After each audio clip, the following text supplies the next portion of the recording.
That's one thing that can definitely be said of Virginia Tech women's golf. You guys are academically competitive with each other. They all take their academics very seriously in a good way, because I know the 4 years here and the education that you get at Virginia Tech, it helps you for the next 40 years.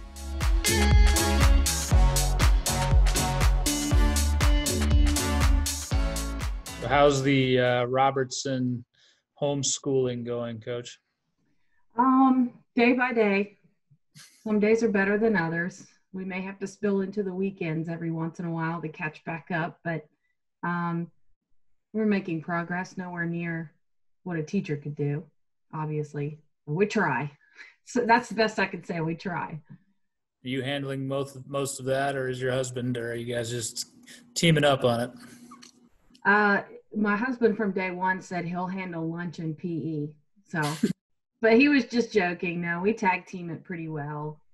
He likes to do more of the math side, and I've been trying to help him with reading and writing and he loves the camp in the basement. Well, camp, we just sleep down in the basement, and if he reads so many books, and we do that every once in a while. So that seemed to have spurred him on a little bit. How have the kids been doing during this? Are you trying to explain to them the uniqueness of the situation, or just day by day trying to keep them occupied? Well, our son is almost 7 years old, so he kind of understands, I think. But our little girl's only barely 2, so she's just loving being home with us all the time and getting to play. And I mean, we have a pretty good routine with her, but it's been a little harder on JJ, just not being able to go see his friends and do soccer and basketball and all those things that he had signed up for that were taken away. Speaking of playing, have you guys been able to play any golf? The Robertsons are a golf-playing family usually. Usually, but if Molly was a little older, I think we would have been out much more. But it's difficult to go with her. My husband's taken JJ a couple times, but JJ made a putt-putt course around our whole house that was really creative. So that's been fun to challenge each other in his putt-putt course. That was like my dream when I was a kid, was to own my own mini golf course. I used to have notepads filled up with holes that I drew. Did he make it very difficult? I remember I always wanted mine to be exotic, where it was like Pirates Cove. He did it as difficult as he could with all the things we had around the house. And he actually I interviewed him, and he explained to me hole by hole and what the goal was and what the par was. It was actually a pretty cute video that it'll be fun to look at down the road when he's a little older. Is he maniacal? Is he like Pete Dyer, or is he more classic like Robert Trent Jones? I'm not sure I can put a finger on it. Some holes are pretty classic, and some are, you're putting it underneath mom and dad's bed into a shoe pyramid that he built. I mean, it was pretty good what he thought of with all the things around the house. That's great. This has been just bizarre in terms of the timing and the way that the season ended abruptly for you guys. What was that like in terms of learning about the cancellation of the season and the emotion that went into it, particularly with how well you guys were playing and what you were heading for in terms of what you've been building over the last few years? Yeah, disappointing is an understatement, just because of the momentum that we had been building on and where we had headed with the program, with the consistency all year long. All those things that we'd slowly been building and building were starting to come to fruition. And I hate that we'll never know what could have been with it. But it did. It wasn't an abrupt ending. To be in the same room with them and tell them wasn't what happened. We had just finished at the University of Florida's event, and we had gone on a little spring break retreat trip to Hilton Head to just play a few days. And then we came home back to Blacksburg, and they were going to have a couple days off before we sailed into the rest of the season. And I think that was March 8th or something when we pulled back in campus. And I think March 9th is when everything just shut down, and they had already kind of dispersed. A couple of them had gone to visit family. And so then it was about getting the kids home, because within a few days you knew most likely ACC championships were going to be canceled once they canceled the NCAA championship. So then it was just about getting all our foreign players back to their families. Young people, Carol, are so resilient, and I know that there's tremendous disappointment, through the team and through the entire athletic world. How have you seen them bounce back and perk back up, work on their games, try to be ready for when all of this is over? Yeah, well, thankfully, golf, for most of them, especially the ones that remained in America or around here, they've still been able to practice and play with a lot of safeguards in place.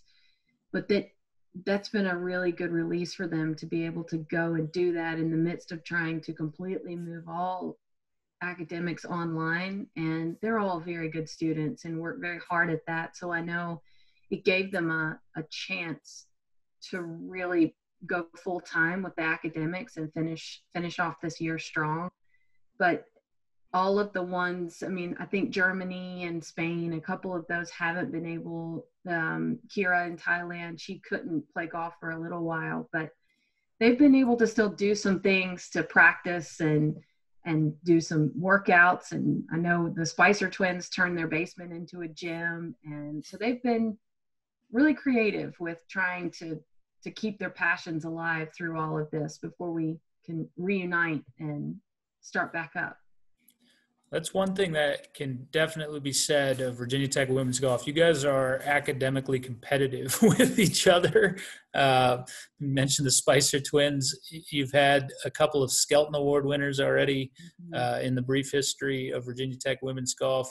Is that a way where they've been able to, I guess, funnel some of the lost energy from the physical season of golf into the classroom? I believe so. Yes, they all take their academics very seriously in a good way, because I know the 4 years here and the education that you get at Virginia Tech, it helps you for the next 40 years. And it's become, just as much as other things that we do, a part of our culture. And no one, even if someone comes in and maybe isn't as concerned about grades, always wants good grades, but they feel that push to really be competitive as a team. Let's see how well we can do as a team. So I'm not going to settle for that B-. I'm going to try and get a B+, or A- to A+, any of those. And that's been really rewarding to watch. And it takes leaders. It takes that from the very beginning, that this is a culture of good grades, and it's not all about the grades. It's about the effort. So if a C is the best you can possibly get, then that's great. Just as long as you tried and put the effort in,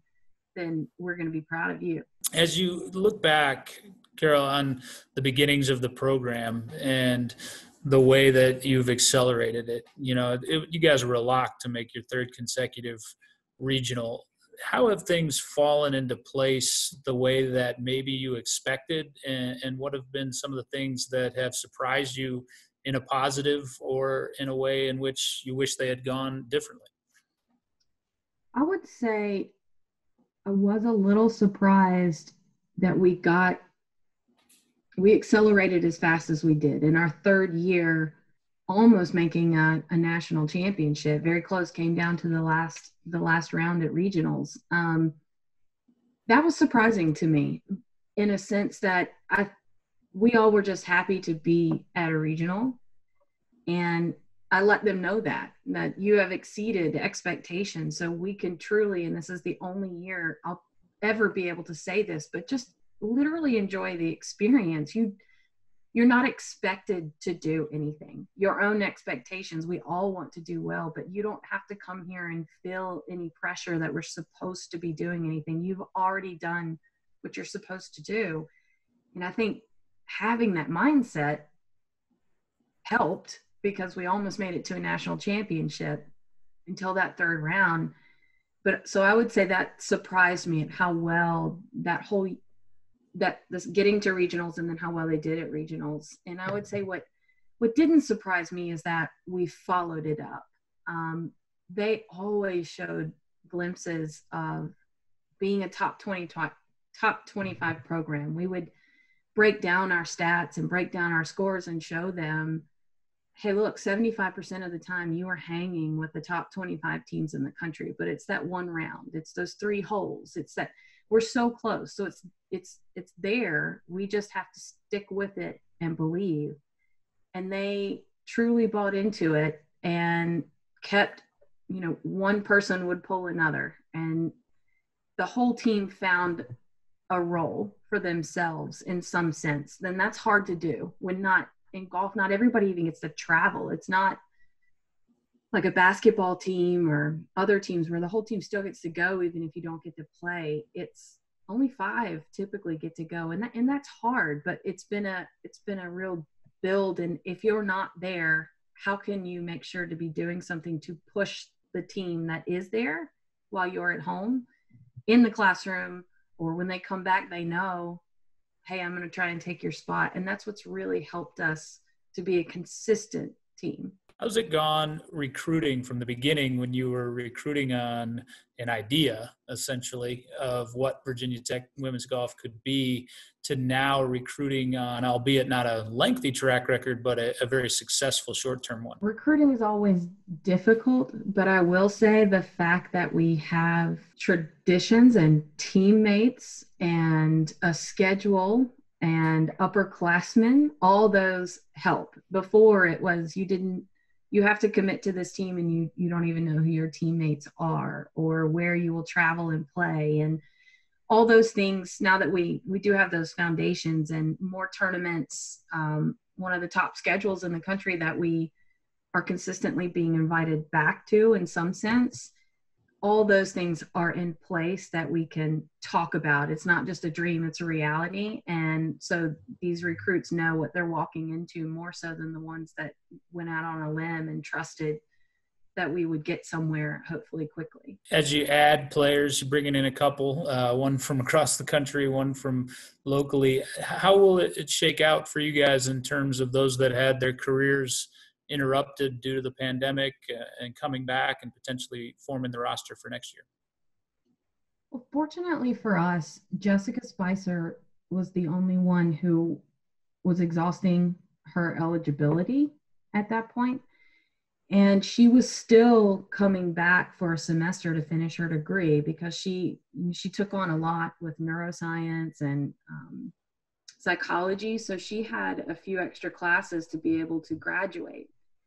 And so it really helped her in a sense to say, well, you can come back and you can still play. So we weren't hit too difficult with kids having to make really life-changing decisions. She was going to be in Blacksburg for the fall. And so we were very fortunate on that. So if she got the opportunity, she knew from day one she was going to take it because she would be here. And the excitement level that you have, Carol, about the players that you're bringing in as you continue to kind of ramp up the program from that perspective of being able to attract the national talent. Right. Yeah, we have a transfer coming in this fall. Her name's Beatrice. She actually spent the first couple years at Radford University and is going to come over to help us at Virginia Tech. So that's a pretty exciting. She was part of their national team and has really excelled in her language development, and Radford really pushed her along in her grades and everything. And so she wants to try her hand in the ACC and see where she come in, and the freshmen that have brought under their belt have a little bit more experience. And then we have Jessica returning, which is really good. So I'm really optimistic. I know some schools brought back seniors, some didn't. Some schools may have travel restrictions, some won't. So I don't really know what the landscape will be, but I do know that we have some really positive momentum with a really talented, strong team that should continue the path that we've been on pretty easily. You kind of touched on it right there, Coach. How do you prepare for that? I mean, it's such an uncertain reality. All athletics are going to be affected, whether that's the NFL or collegiate athletics. How do you try to just stay ready to once again be on the forefront, not knowing necessarily what those specifics might be? The only thing we can control are our attitudes, our effort, how good we want to be. And in golf, it is very much an individual sport. So if they're putting in the effort, they have a good mindset, they're doing all the things they're supposed to be doing right now. And whenever we are lucky enough to get back together and get going, we'll take it as it comes and just look at it with a positive attitude that we're able to come back and be together and do this, because it shows how much we take our lives for granted when one day I thought I was going to see them again in 4 or 5 days after spring break, and we were going to go try to definitely continue history together. And then I haven't seen them in 3 months, or close to 3 months now. So I think we know that if, as long as we're controlling ourselves and our attitudes and everything that we know that we can do 110%, we'll take it as it comes when it comes back. And it'll just be great to compete again. I watched Cool Runnings the other night, and it just had years because I just forgot how much I want to compete. Yeah. Getting so excited. Sanka, you dead? Yeah. No. I watched Miracle the other day. Yeah, every night I just do the voice remote and I go free sports movies and then whatever pops up. Have you watched any of, like, what I've noticed about golf is there's not really very many good golf movies. You've got Tin Cup, you've got Dead Solid Perfect from like the 70s that I wouldn't advise for young people. And then you got a lot of like these cheesy made for TV movies. Have you watched all of those? I can't remember the one I watched the other day, but it was about a kid who was like a smart aleck and then won the state tournament for his dad. Do you know what I'm talking about? I don't know what you're talking about with that one, but yeah, my son loves The Legend of Bagger Vance. There's a couple really good ones that we've seen a few times, but yeah, you're right. They can be some pretty cheesy ones out there. Caddyshack, I should say, is on the list. But I've noticed that, like, they film them in like cornfields. Like, I'm like, is there not a decent track with fairways that we can actually make it look like a golf course? All right, Coach. Quarantine golf tips for those like myself trying to continue to work on our games. What are the best drills to do in your living room?